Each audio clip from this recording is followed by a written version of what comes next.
Hi guys, அஸ்ஸலாமு அலைக்கும். இதில் நிறைய பேருக்கு ஸ்டென்சில் எப்படி யூஸ் பண்ணலாங்கிறது தெரியல. இந்த வீடியோவில் ப்ராப்பராக எப்படி யூஸ் பண்ணலாங்கிறத நான் சொல்கிறேன். ஃபஸ்ட்டு நம்ம கைக்கு தகுந்த மாதிரி அந்த ஸ்டென்சிலை வந்து கட் பண்ணி எடுத்துட்டு, ஸோ அதுக்கப்புறம் வந்து கையில் வந்து நான் ஸ்டிக் பண்ணிட்டேன். ஸோ இந்த மாதிரி ஸ்டிக் பண்ணிவிட்டு, ஸோ அதுக்கப்புறம் வந்து ஹென்னா டிப்பை வந்து லைட்டாக வந்து கட் பண்ணிவிட்டு இந்த ஸ்டிக்கர் மேலே வந்து அப்ளை பண்ணிக்கோங்க. ஸோ நல்லா டார்க்காக வந்து அப்ளை பண்ணிக்கோங்க. ஸோ லைட்டாக வந்து அப்ளை பண்ணிங்கன்னா கண்டிப்பாக வந்து சவக்கிறதுக்கு அவ்வளோ சான்ஸ் இல்லை.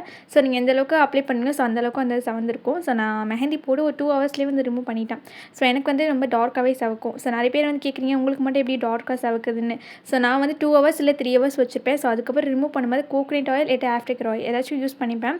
ஸோ யூஸ் பண்ணதுக்கப்புறம் வாட்டர் யூஸ் பண்ண மாட்டேன். அதனால் வந்து நான் அப்படியே விட்டுட்டு தூங்கிடுவேன். ஸோ மார்னிங் எழுந்துச்சி பார்க்குறப்போ நல்லா டார்க் ஸ்டெயினாக இருக்கும். ஸோ நீங்கள் வந்து வாட்டர் யூஸ் பண்ணுறீங்க அப்படின்னா கண்டிப்பாக வந்து ஸ்டெயின்ஸ் வந்து கொஞ்சம் ஒரு மாதிரி ஆரஞ்ச் ஸ்டெயினாக தான் இருக்கும்.